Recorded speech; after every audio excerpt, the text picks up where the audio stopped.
Ang ating PGBI ay bunga ng unification ng iba't ibang grupo ng mga guardians. Ayon na rin sa advokasya nitong pagkaisahin ang ating bansa at lipunan. Mula noon hanggang ngayon, patuloy natin itong ginagawa kahit alam natin na hindi madali. Sa kasalukuyan, nahaharap na naman tayo sa isang hamon para patuloy na manawagan para sa pagkakaisa ng bansa at mamamayan upang labanan ang kahirapan tungo sa kasaganahan at kapayapaan. At nang sa gayon, masanda tayo at kakayanin nating harapin ang iba pang mga suliraning panglipunan, pati na ang banta sa soberanya ng ating bansa. Sa gitna ng makulimlim na panahon ng sitwasyong pampolitika at pang-ekonomiya, hindi lang ngayon, kundi lagi nang bumabalot sa ating bansa, hinihikayat ko ang lahat ng mga kasapi sa pangunguna ng mga nasa pamunuan na patuloy nating pagtibayin ang ating hanay at huwag tayong maumay na manawagan na magkaisa, mag-organisa at kumilos sa abot ng ating makakaya. Manawagan tayo ng pagkakaisa sa lahat ng mga nakaraang namuno, sa mga kasalukuyang namumuno at sa mga naghahangad ng mga pansarili at pangpartido politikal na interes sa interes ng mamamayang bayan.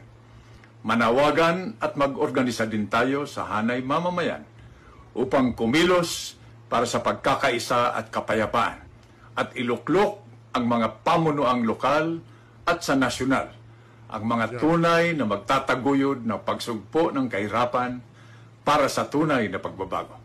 Muli mga kapatid, humayo tayo at manawagan na magkaisa, mag-organisa at kumilos para sa bayan at mamamayan. Mabuhay kayo! Mabuhay ang Philippine Guardians Brotherhood Incorporated. Ayun na nga mga kababayan, no? At isa lamang huyang si former Senator Greg Honasan sa mga nananawagan ngayong mga panahon na to dahil kitang-kita na ho talaga yung nangyayaring lantarang pagnanakaw. Yung tipong ang nangyayari ho kasi hindi naman paghahanap ng katotohanan eh. Hindi ho accountability. Ito base sa mga nababasa natin sa social media sa ating mga kababayan, cover up daw ho yung ano na yan, yung Independent Commission para imbestigahan itong ano na to, itong napakalalang mga ghost project dito sa flood control projects na to, yung mga contractor, yung mga district engineer. Ang mangyayari daw ho dito mga kababayan, ito base lamang sa mga nababasa nating nagko-komento sa social media ng mga kababayan natin. Ang dating daw para sa mga kababayan natin, cover up ito para maabsuelto hetong si Marcos Jr. sa lahat ng mga kabalbala na nangyayari ngayon sa ating bansa. Rekta na ho tayo dito kay Senator Rodante Marcoleta. Ano ba mga aasahan natin bukas diyan sa Senado? Isa na tayo inananalangin na talagang magkarigudon bukas, no? Kasi mga kababayan natin, ako kung ano lang naman yung feeling kong tama at kung mali naman ako, pwede nyo naman akong kontrahin dyan sa comment section at babasahin ko at ikukonsidera ko lahat ng komento nyo. Pero base ho sa aking nakikita, base sa huling galaw ng Senado, kaugnay sa mga kaganapan ngayon sa ating bansa, tahasan ho natin sasabihin na hindi ho para sa interes na sambayan ng Pilipino ang mga nangyayari ngayon dyan sa Senado. Eto, panoorin ho natin itong si Senator Rodante Marcoleta. I-summarize po natin ang mga kaganapan nung pinakahuli at pangatlong pagdinig ng Blue Ribbon Committee nung ako po ay hindi pa tinatanggal bilang chairman. Siguro po yung maraming sumubaybay sa atin, malalaman ninyo na napakamalaman po ng mga pangyayari. Unang-una po ay lumitaw po si Representative Toby Chanco na doon ay na-establish po natin na talaga po yung mga insertions, ito po yung paniningit, pagsingit po nila ng mga proyekto ay Parang nanonood ako ng GOT no? Yung dito sa sound, background music, GOT na GOT no? Sila lamang po talaga ang ma-influence ang nakakagawa nito. Binanggit po niya yung pangalan ni Saldico sapagkat nung ibigay po niya yung nilalaman ng USB, sang-ayon na rin po sa kanyang nakalap na impormasyon na binigay din po sa House of Representatives. Talaga pong pangalan ni Representative Eli Saldico ang napakarami po na siya yung nakapag-park. Yun nga po ang ginagamit nilang termino ngayon, parada at saka sagasa. Ibig sabihin po ng parada, nakakapagparada sila ng mga proyekto na may kinalaman naman po, kinakasangkapan din nila yung mga lokal na representative sa lugar. Yung iba, yung sagasa naman po, ay mas matindi po yun. Talagang ipapark nila doon sa ayaw mo at sa gusto. So napatunayan po nung yan ay tinindigan po ng gobernador ng Mindoro Oriental, kung saan bali nagsanib po yung pagpapatotoo ni Representative Toby Chanco at saka si Gobernador Dolor ng Mindoro Oriental. Pagkatapos po niyan ay lumitaw po yung pagtatapat ng dalawang mag-asawa, itong mag-asawang Curly at Sara Diskaya. At yan naman po ay naging daan yung offer natin nung pangalawang pagdinig na kung saan po ay pinload natin yung idea na kung gusto po ninyong magtapat, tulungan na po ninyo kami para mas madali po ang aming trabaho at makakaasa po kayo na sa ilalim po ng Witness Protection Program. Kung inaakala po ninyong makakatulong kayo, may bibigay namin yung parang provisional immunity. Sa mga tweets, sila po ay kumagat doon at bago nga po nila ginawa yun ay sumulat sila sa akin para lang patunayan na gusto nila talaga na magsabi na ng totoo. Ganun po yung nangyari. Sila'y tumestigo, binasa nila yung kanilang salaysay na mag-asawa at doon nga po ay lumitaw. Meron pong 17 miyembro ng mababang kapulungan ang kanilang ipinagtapat na di umano ay kasangkot nga po dyan sa kung paano po nagagawa yung pagpapatupad ng flood control project. Nakapagpangalan din sila ng 10 iba't iba pang mga tao, karamihan po ay galing sa Department of Public Works at mga pribadong tao na nagkaugnay-ugnay sa ganitong gawain. Pagkatapos po niya, napansin din po ninyo yung isang kontraktor na nagpapahiram ng lisensya, ginagamit naman nila ang resources ng gobyerno. Dahil wala namang kumpanya yung district engineer, ang ginagamit niya mga tao ng gobyerno, mga makinarya ng gobyerno. Pero sa maraming pagkakataon, mga multong proyekto po na nagtuturuan po sila. Pero kahit sino pa yung nagsasabi ng totoo, sino nagsisinungaling, ang maliwanag po, talagang halos bilyong piso po ang nakulimbat nila. Yung iba po ay kanilang itinataya sa mga kasino. Nakuha po namin ng lahat ng records na ito. Kaya nga po yung isa ay na-contempt sapagkat sa harap po ng napakaraming ebidensya na tinatanggi pa niya at nagsisinungaling, gumamit pa po ng iba't ibang mga IDs para sa ganoon ay maitago nila ang kanilang kagagawan. Naging malaman po at kami natutuwa na sa pangatlong pagdinig ay naging makabuluhan at very substantive po. Ang totoo niyan po ay baka hindi magtagal matapos namin ito. Ngunit sa kasamaang palad, na sinasabi ko na po, marami po siguro yung nasaktan o maring naligalig, maring natakot kung nga po ay kanilang tinanggal bilang chairman ng Blue Ribbon Committee. Wala naman po tayong magagawa. Yan po yung prosesong naganap. Kamakailan lang, parang ilang araw lang ang nakararaan. Ngunit bago ko po binitawan yun, ay pinaintindi ko po na yung pong nagawa Medyo malakas lang yung background music pero dahil si Senator Rodante Marcoleta yan, kailangan natin pakinggan ito. namin ay sana wag ninyong buburahin. Sana kung sino man yung bagong liderato na tutupad sa tungkulin bilang chairman ng Blue Ribbon Committee, ipagpatuloy niya mula dun sa aming iniwanan sapagkat kami po may direksyon. Hindi ko po alam sila kung merong direksyong pinatutungan. Sana naman po meron para sa kabutihan po ng ating bansa. Kung po kayong malulungkot, nagkikita-kita pa rin po tayo. Salamat po. Kami, Senator Rodante Marcoleta, kami talagang lungkot na lungkot.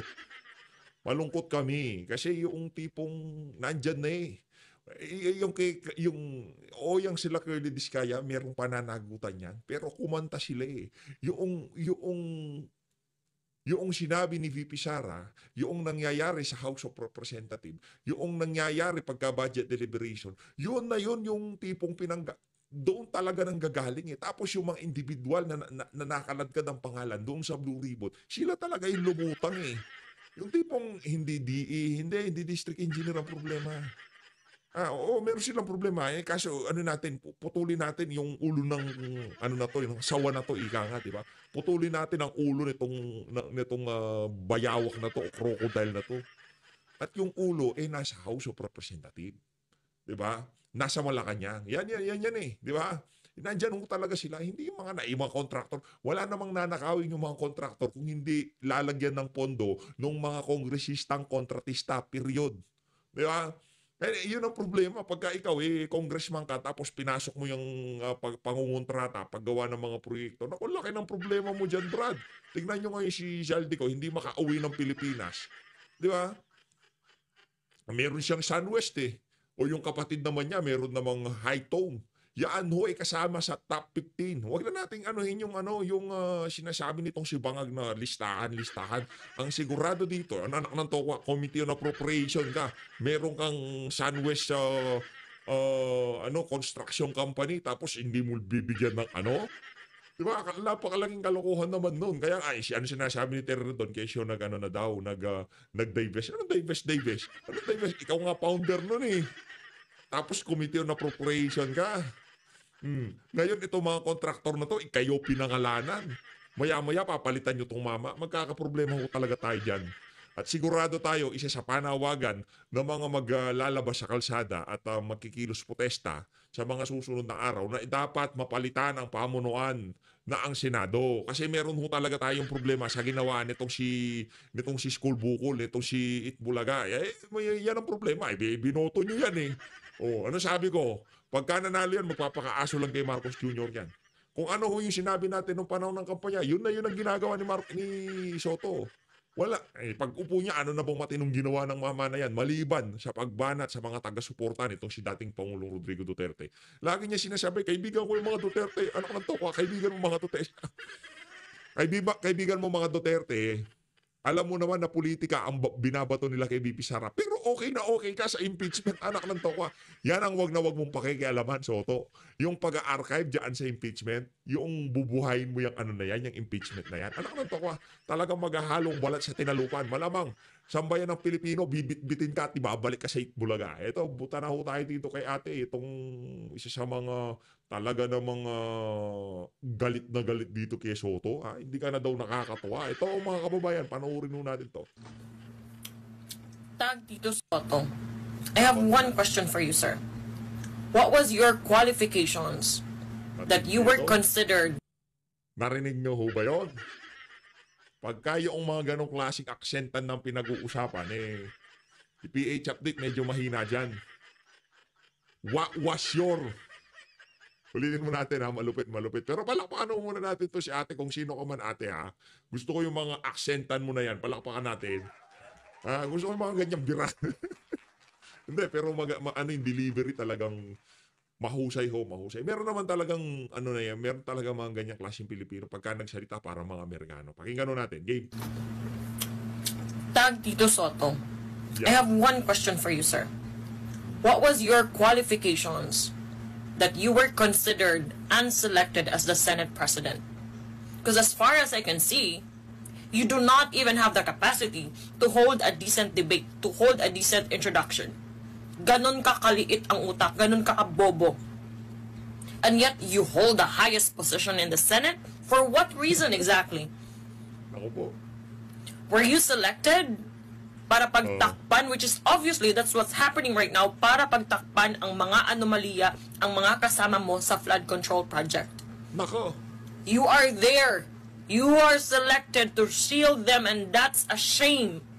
Because we are paying you to do a sloppy job. Hindi na po kayo nakakatuwa. Hindi to Itbulaga. Yan. Right? Wala tayo sa noontime show. You can't even keep your statement straight and cohesive. Nakakahiya ka. You belong in Itbulaga, not in the Senate. Palakpakan. Ang ganda ng argumento niya na yun na hindi ka nabibilang dyan sa Senado. Nabibilang ka sa Itbulaga. Gumawa ka ng pelikula, mag-host ka, magpatawa ka. Inom ka ng Pepsi. Anong gusto mong gawin? Walang problema. Inom ka ng Coke. Yung amo mo mahilig sa Coke. Ikaw mahilig ka sa Coke. Nasa sa inyo yan. Kung anong gusto nyo gawin sa buhay nyo. Pero huwag nyo nang guluhin na sambayan ng Pilipino. Binoto ba o kasama sa mga deal kay George Garcia? Diba? Ano ba talaga? Nanalo ka ba o pinanalo ka ng Asa na yung issue ngayon ng ng botohan, baba na naman, pagka eleksyon na naman yan, problema na naman, di ba? Marami na namang consolidation server, marami na namang mga version, di ba? Marami na namang kabalbalan na mangyayari dyan, mga kababayan. Asa na yung mga maiingay sa asa na itong si Chairman George, itong si itong si Harold, si Attorney Harold, kalimutan ko pinito. Hindi na kasi nagpaparamdam baka naareglo na siya, di ba? Galit na naman yung si Harold. Hindi, napakiusapan. Okay, Who resign? Give your position to someone else, someone capable, someone qualified, like Alan Peter Cayetano. Yun. Nakakahiya ka. Ayos. The world is watching. And this is the kind of performance that we're getting from one of the highest paid official in the country. Paid from our hard. Ito mga kababayan, pasadaan lang ho natin na mabilisan. Ganito ko kasi isinilarawan noong mga naglabas ng impormasyon, yung mga pera diyan sa issue ng flood control na yan, nakakwarto at kamakamada. Ito sa tingin ko, flood control man ito. Tignan nyo mga kababayan. Yan mga kababayan, tingnan nyo naman. Kamakamada. Sa tingin ko ganyan na ganyan. Ganyan na ganyan yung kitahan ng mga walang iyang to sa flood control. Ayan grabe, dami pera niya Yung tipong kahit isang ganito lang, yung tipong, may pang negosyo na ako dyan. Diba? May pang na ako, may pang tatayo na ako na negosyo ko. Pwede na akong mangupahan ng pwesto sa palengke dyan. Diba? Pwede na ako dyan, okay na dyan. Ano kaya pwedeng ibenta, di ba? Ano kaya pwedeng negosyohin? Flood control na lang kaya. Anak ng toko, nagkaroon ka ng ganito karami. Ganito karami, dami na unod mga kababayan. Hindi natin lang magkano yung ganito karami. Pero sigurado dito, napakalaging halaga na yan. Yung kasi pinakita picture lang dyan sa House of Representatives, yung kay Bryce Hernandez. Pero ito talagang video. Tingnan nyo naman. Kamakamada. Nakalagay na lang sa plastic ng basura. Pambihira. Sinusort pa dami pera. My goodness. Yan mga kababayan, at sa sa bahagi ng video natin ito. Medyo marami tayong pinasadahan, Dito tayo dito sa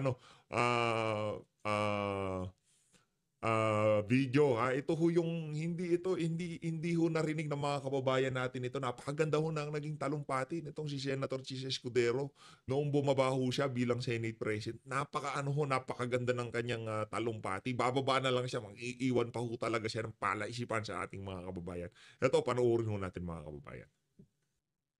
Ayan yung huntag po na yan yung tipong parang nasa cloud9 itong si School Bukol, yung tipo, pinakaabangan ko to, pinakaasam ko to, unang pukpok ko to ng martilyo. Dapat kinuha mo sa ulo mo pinukpok Para naman yung tipong meron pakinabang yung martilyo na yan, di ba? Parang pagkaupo niya ng Senate President, unang tatrabahuhin, dapat yung matanggal sa Blue Ribbon ito si Marcoleta. Hindi, bottom line. Hindi sa kung ano pa mang kadahilanan. Hindi siya dahil ayaw nila itong si Chis Escudero o kung ano pa man. Ang target lang talaga nila dyan sa pagpapaupo dito kay School Bukol, dito kay Itbulaga dyan sa Senado. At host ng Itbulaga ang ating Senate President, palakpakan. Tawag dyan, sugod Senado gang. Sugod Senado gang ganyan talaga. Binoto nyo di ba? Yan ang magiging nga. Yan ang magiging tawag dito. Yan ang magiging resulta pagka naghalal kayo ng mga graduate sa One Bull University. Ito lang isa pa to sa hindi natin maintindihan. Di ba Yang si Mig Zubiri, maliban doon sa issue sa budget, yung mga insertion na pinapatungkulan dati sa kanya nung siya pa ang Senate President. Dahil ayaw siya ni Martin Romualdez. Ito lang, nalalabuan lang tayo dito. Kaya yung si Mig Zubiri, siya, wala rin yung prinsipyong mama na yan. Para sa akin lang, wala rin yung prinsipyo yung mama na yan. Una sa lahat, nagtanggal sa'yo bilang Senate President, yang si Martin Romualdez. Di ba? Yan si Martin Romualdez, tinanggal ka. Tapos, yan si Martin Romualdez naman, inupo yang si Soto, tapos yang si Soto ginawa kang majority leader. Payag ka nun. Yung nagtanggal sa'yo, tapos binigyan ka ng Consuelo de Bobo, na kung saan para lang siguro na siya kasama kumampi dito kay Soto, dahil nandiyan ka na. Tipong prinsipyo naman to ko, yan yung mga nagtanggal sa akin bilang Senate President, ngayon sasamahan kita. Kayo na lang. Basta minority pa rin ako. Biglang lipat sa majority Narinig yung majority leader, Subiri, majority leader ka na. Okay lang sir, kahit na tinanggal ako dati ni Martin Romualdez. Okay lang, sige, ako na majority leader mo. Pambira, kitang-kita ho yung paglalaro nila sa politika. Yung mga Zubiri, wala ako tiwala sa mga yung mga panahon na to, ilang mga apelido lang sa politika ang ating pinagkakatiwalaan at una na dyan, itong si dating Pangulong Rodrigo Duterte. Duterte, apelidong Duterte. Yan kasi merong resulta, merong resibo. Ito, anong resibo nito? Sugod bahay gang? Pag-inom ng soft drinks? Ng toka, Tuloy. Majority Leader, thank you, Mr. Senate President. Nais ko lamang po magbigay ng maikling manifestasyon. Nais ko pong magpasalamat sa mga kapwa ko miyembro ng Senado na nagbigay po ng tiwala sa akin sa 19th at saka 20th Congress. Nais ko din po magpasalamat sa mga opisyal at kawani ng Senado. Karangalan ko po na pagsilbihan kayo at manilbihan kasama kayo nitong nagdaang taon. I serve at the pleasure, Mr. President, of the majority and understand and respect the decision of the majority of my colleagues. I hold no grudges. I hold no ill feelings. I congratulate Senator Vicente Tito Soto III on his election as Senate President, and I wish you well, Mr. Senate President.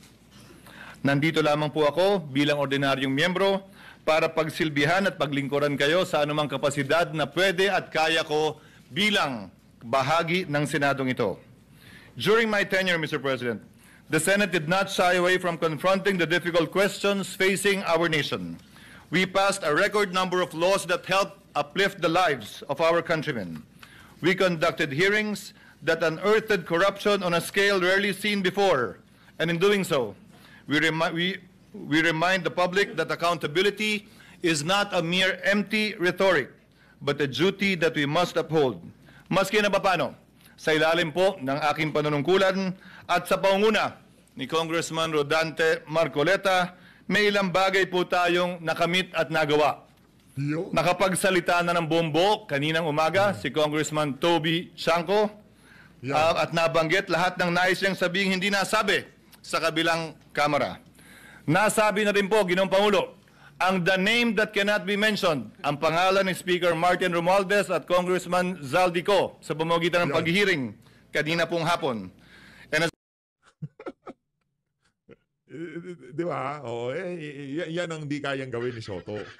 Hindi niya kayang banggitin yung dalawang pangalan na yan. Baka pag nagkita sila sa House of Representatives, bigla siyang biglang iyampas sa kanya yung hinahawakan ni Martin Romualdez. Takot yan Yan si Soto, takot kay Martin Romualdez yan Diba? Baka sabi niya, sige, subukan mong banggitin. Subukan yung mabanggit-banggit ang pangalan ng best friend kong si Zaldico at ang pangalan ko ni Martin Romualdez dyan sa mga hearing nyo sa Senado. Para pag nagkita tayo, hahampas ko sa iyo yung mga dapat kong yampas. Diba? Natakot yan si Soto, natakot Diba? Hindi mo pwedeng banggitin ang pangalan ko dyan, Brad.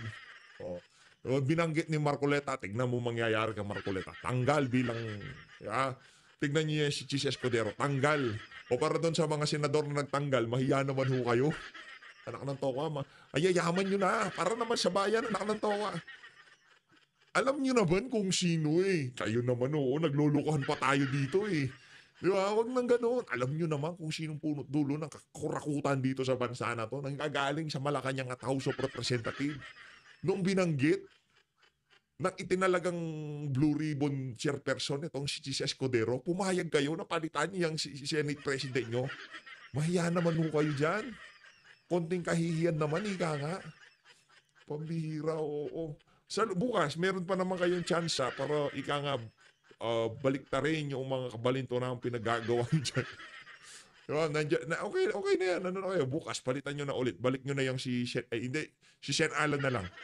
Tapos majority leader itong si Chis Escudero. Okay ka na ba doon, sir? Majority leader? Pro tempore. Oh, okay na yun. Huwag na si Senator Jinggoy, may issue siya ngayon. Senator Jinggoy, ano na lang siya? Majority leader. Oh, di ba? Ganun na lang. Bukas, abangan natin bukas. Buong ating pananampalataya na bukas mapapalitan na yung school bukol na yan. Nakantokwa, pero wisyo sa bayan. Tagal mo na hanggang ngayon, nag-aasik ka pa rin ng lagim sa Pilipinas. Langya ka talaga, Soto. Pagitan ng paghihiring kanina pong hapon. And as a final act earlier, Mr. President, I signed upon the request of Congressman Marcoleta the contempt order of Assistant District Engineer Bryce Hernandez, putting him under detention already here in the Senate. Mr. President, I am proud of what the Senate has accomplished together, and I trust that the spirit of transparency and courage that have been displayed by this chamber will be sustained. Sana po, mapagpatuloy natin to. Let justice and the rule of law be done and followed, though the heavens may fall. Thank you again, Mr. President, and please accept once again my warmest congratulations. Congratulations, Mr. Senate President. Thank you very much. Yun. School bukol yan eh. O, dito tayo kay Sir Eli Saludar. Eli Saludar, itong si Sir Eli. Tagal na natin di nare-react yung mga video nito eh. Sino naman nakakamiss dito kay Sir Eli Saludar? Pakinggan natin ito. Ito yung mga ngayon. Ito yung mga alingas-ngas, ika nga. Game. Ano ba to, Sir Eli? Ba't ganito to? Na magkakaroon po ng panibagong liderato dyan po sa Senado. At ang litin natin. From the top. Sir Eli, from the top tayo. From the top tayo. Game. Diba? From the top dapat. Kasi yan eh. Kumbaga, Sir Eli Saludar yan eh. Oh. Di pala gumagana. Ano ba yung PH? Ang likot mo sa ano? Ako, malakas po ang ubong-ubong ko ngayon. At usap-usapan na magkakaroon po ng panibagong liderato dyan po sa Senado. At ang umuugong na balita ay ito pong si Senator Alan Peter Cayetano, na kung saan ay ang sinasabi ay meron na raw po itong sapat na bilang at sabihin natin majority votes mula po sa kanyang mga kasamahan sa Senado para makuha yung pagiging Pangulo ng Senado. Kasi pagka ilang ba yung nakuha ang boto nitong si Soto? 15. Pagka nagbawas ka ng 12, dalawang magkapatid, 12 na lang siya, magiging 13 si Soto. Tapos usapan, Senate President nga itong si Soto. O yung iba dyan, mga unyango lang naman. Basta bigyan mo lang ng kabayo yang si Lito Lapid. Una yan eh. Kailangan lang niya kabayo eh. At syempre ay itong mga rumors nito ay hindi po ito magiging opisyal hanggat hindi po natin, aantabayanan natin araw ng Lunes yung sesyon ng Senado.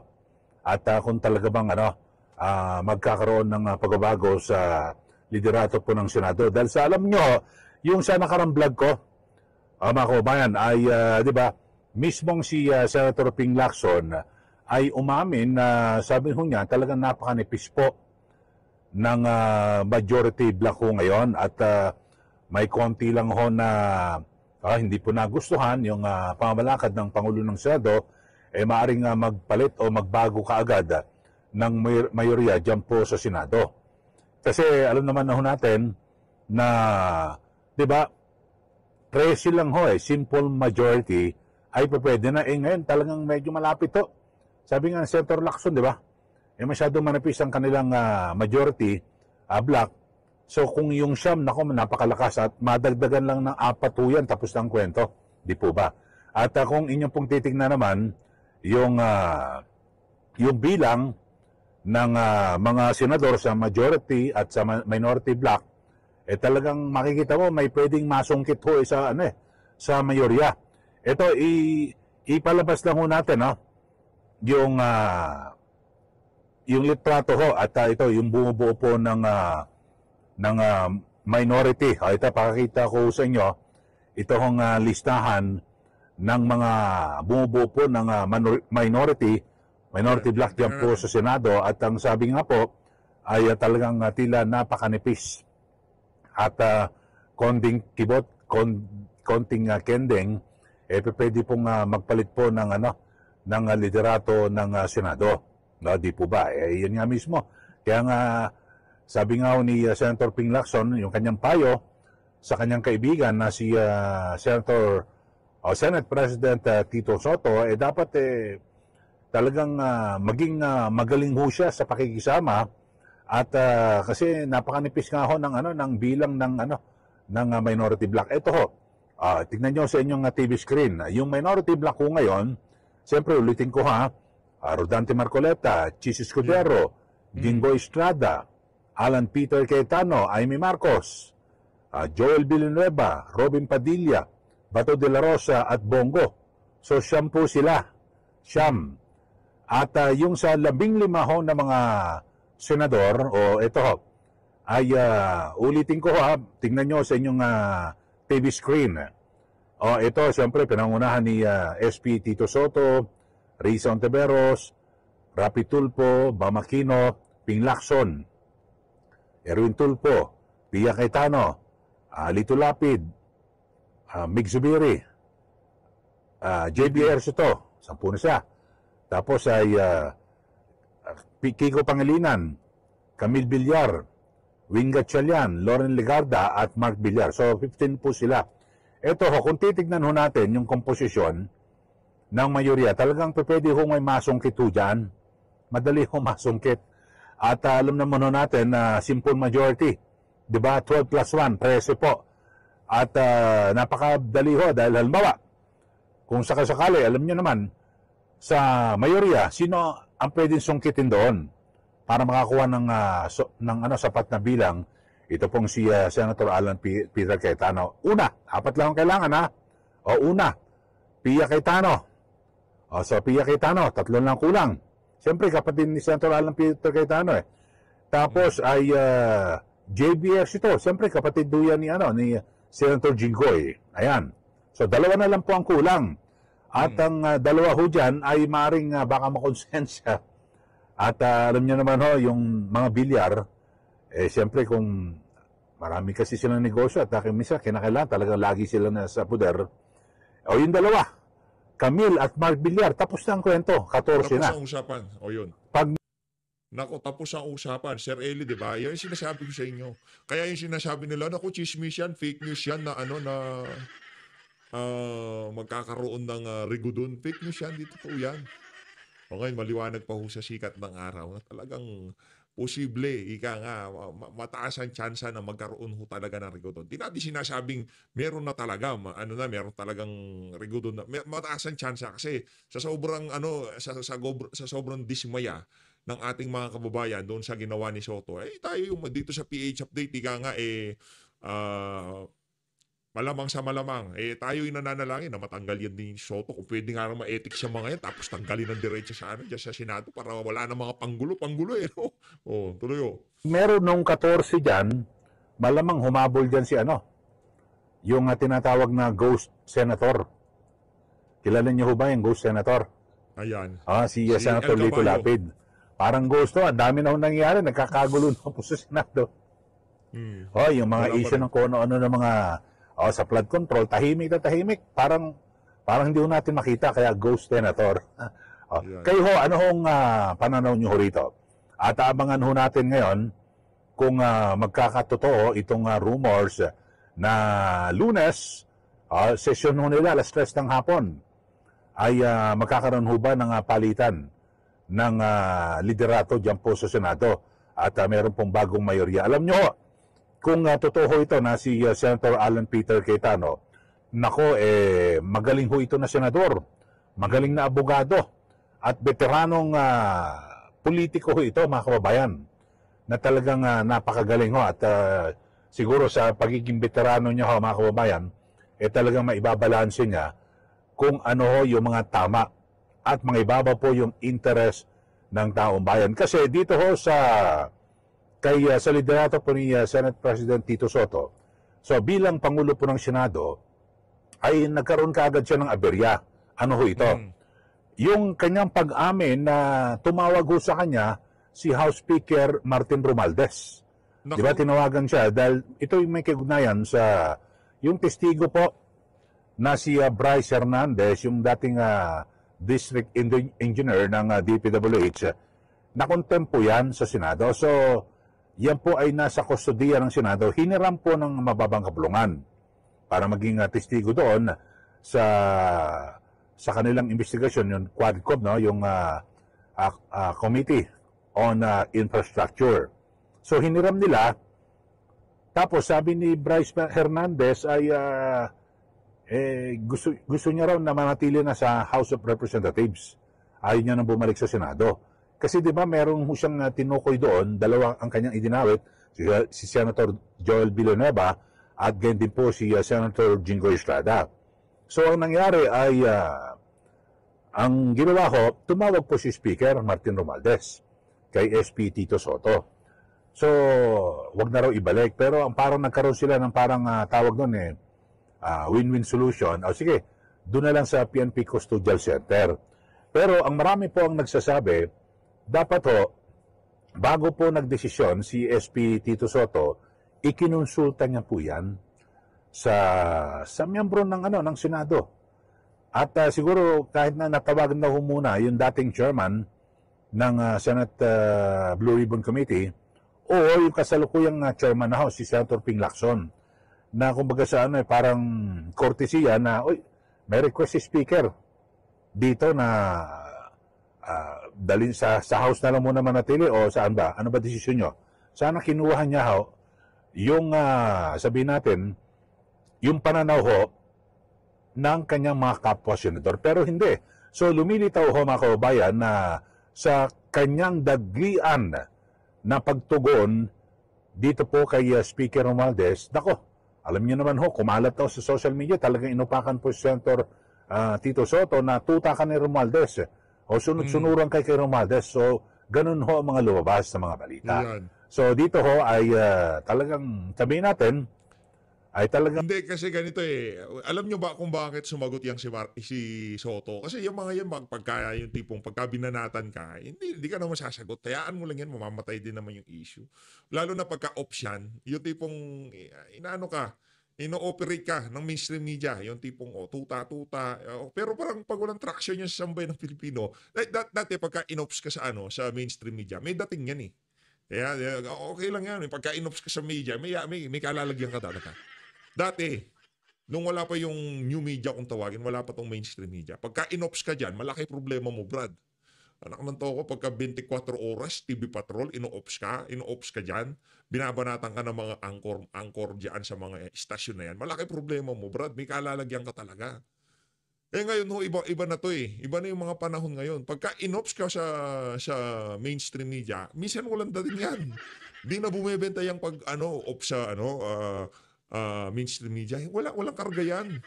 Kasi ang barometer ngayon ng mga politiko kung ano ang sinasabi ng mga kababayan natin sa social media.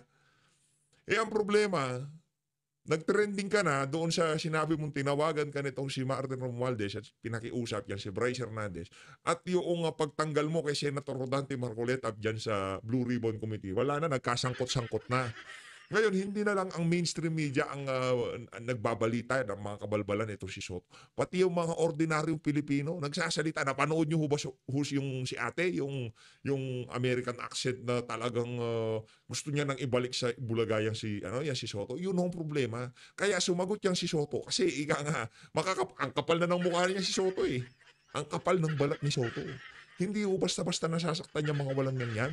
Sa tagal nila sa politika, yung mukha ng mga yan, baka isang kilometro kapal na mga mga mukha ng mga yan.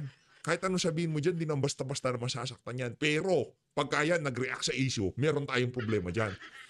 Ibig sabihin, nagpapanik na ho ang ng mga media team yan. Diba? Inaayos na nila yung problema. Kasi mga Pilipino yung mga ordinaryong meron sa social media na nagsasabi, naku, ikaw Soto ha, tuta ka ni Romualdez. Bakit mo tinanggal si Marcoleta? Anong mangyayari doon sa mga Diskaya? Nakita ko kasi mga Pilipino Oo, mabilis magalit.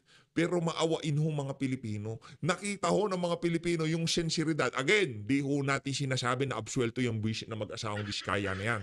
By all means, pagka meron silang problema, ikulong yung mga yan, wala tayong problema. Pero yung kanilang sensiridad, dito sa isa na to, kung meron mang gugurgur sa amin, sana hindi nakasambay ng Pilipino. Okay lang kami. Itong mga pangalanan namin kung gugurgurin kami, at least alam namin, malinis na konsensya namin. Sinabi namin ang buong katotohanan dito. Yun ho yun eh. Yun ang nakita ng sambayan ng Pilipino dito sa mag-asawang Diskaya na to. Kaya hindi nyo ba nakita? Nung pagkasabi nila na gano'n, biglang nag-ship yung nag-ship yung yung narrative eh. From galit yung sambayan ng Pilipino sa Diskaya, bandang uli sinasabi nila, sige, hayaan nyo na magsalita. Sasalita yung dalaw, ang ingay nyo naman, ini-istorbo nyo eh. Pagsalitain nyo. Di ba, yan ang mga nababasa natin sa social media. At yan ang sinusubukang pigilan nitong si Tito Sotto. Naku, may problema ka, Brad. Tinamaan ng gusto rito. Paanong gustong pigilan? Paanong, ito baka sabihin naman, fake news ka naman, PH. Ayaw na hindi naman gustong pigilan ni Sotto yung mag-asawang Diskaya na yan. Doon pa lang sa pagrekomenda na gawing state witness, yung dalawa na to, yung palang mga banat mo, dapat balik muna yung kesyo ganito ganyan. Oh, hindi pinirmahan yung rekomendasyon ng chairperson ng Blue Ribbon. Doon pa lang eh. Diretsaan mo nang pinipigil eh. Ang gusto mo marinig yung Bryce Hernandez, yung nagpapatalo ng bilyon sa kasino. SP Tito Sotto at siyempre kasi lilitaw. Kasi ngayon lumilitaw ho. Kontrolado na po ni Pangulong Marcos Jr. ang mababang kapulungan ng Kongreso. Siyempre yung kanyang pinsan, ang speaker. Tapos sa Senado, And then, doon sa dalawang Villar, medyo, masaya tayo kung bukas magkakaroon talaga, sasama sila sa panawagan ng sambayanan, natanggalin niya si Sotto. Masaya tayo, pero base sa ating nakikita, malaki ho siguro ang problema nila diyan sa prime water, diyan sa mga dokumentong pinagmumulta sila ng milyon-milyon, di ba? Laki ho ng problema nila ngayon. Kaya sa tingin natin, hindi naman talaga magmamajority basta-basta yung magkapatid na yan. Nakananto ko. Alam naman ho natin na ayaw din nila dito sa administrasyon na to. Kitang-kita naman yung, kahit nung nandyan pa yung si Ma'am Cynthia, di ba? Kita nyo naman ho mga kababayan. Pero dito sa isa na to, medyo sa tingin ho natin pinag-usapan nila ng pamilya, ika nga, di ba? Ano bang gagawin natin dito? Kasi pagka hindi natin tinanggap ang inaalok sa atin na kakalma itong prime water issue at yung mga dokumentong multa-multa, di ba? Siguro tanggapin na lang natin. Para muna, hindi po kahit na malagay sa alanganin ang sambayan ng Pilipino, makatakas yung mga may sala dito sa problemang kinahaharap natin ngayon, basta masalba lang natin ang pangalan ng mga Villar. Hindi ko pinapanatan mga Villar, ito yung kumbaga yung mga posibleng mga dahilan. Hindi tayo sigurado kung yan ba talaga. Pero kasi kung ikaw ay may bagahe at may hawak sa liing ng administrasyon, gagamitin nila yan siyempre para makuha ka nila, di ba? Kita nyo naman mga kababayan, lahat ng mga kasama ni VP Sara nung panahon ng eleksyon, yang si Camille Villar talagang inendorso ni VP. Ba't nandyan siya? Kasi meron ng deal. Baka meron ng deal. Malamang sa malamang, meron ng deal. Diba? Tuloy natin. Mr. Eli, SP Sotto na base sa mga report, yung sa akin vlog din, na nag-usap po sila ng mga isang oras o mahigit pa. Si Pangulong Marcos Jr. at ito pong si Tito Sotto sa wake o lamay o burol ng nanay ni dating Senator Marojas. So ang tagal daw pinag-usapan. Pagkatapos yun, matapos po ang ilang araw, nagkaroon na po ng kudita sa Senado. So yun po, so parang lumilitaw, hawak na ni Marcos Jr. ang House of Representatives at ang Senado. So ngayon, parang ang sinasabi, hindi pinanindigan ni Senator Tito Sotto yung kanyang naunang pahayag na ang Senado sa kanyang panunungkulan ay magiging cooperative but independent. Yun po sabi ho niya, di ba? O ito, balikan ho natin yung pahayag ni Senate President Tito Sotto. O ito, sinasabi niya, nung pagkaupo niya ho yan at na maging Senate President, ito maikli lang ho ito, panoorin nyo itong video footage natin. I will do Ay, walang kwenta yan. Kung yan na lang ang papanoorin ko, Sir Eli, pasensya na, napanood na namin yan kasi aso yan ni Martin Romualdez eh. Tuta yan ni Martin Romualdez, di ba? Kung anong oras nyo ho ba pinapanood tong video na to? Malamang sa malamang, yung iba dyan, madaling araw kasi yung mga kababayan nating OFW, itulog nyo na lang ho. Pagkatapos nito, tulog na ho kayo. Di ba, anak na to ako, sayang yung ilang minutes. Mag-toothbrush ka, mahiga ka na, magpatulog ka na. Ilang minutes pa ba to? 3 minutes, toothbrush na lang ho natin. Nasa ulit. Maraming salamat po sa pag-support sa PH Update. Mag-ingat po kayo lahat, ha. Ika nga, sa mga susunod na panahon, balita natin maraming bagyo ang mga maglalabasan. Kahit na may bagyo, sa galit ng ating mga kababayan, raling-rali na ho yung mga kasama natin. Hindi mong, ito na to.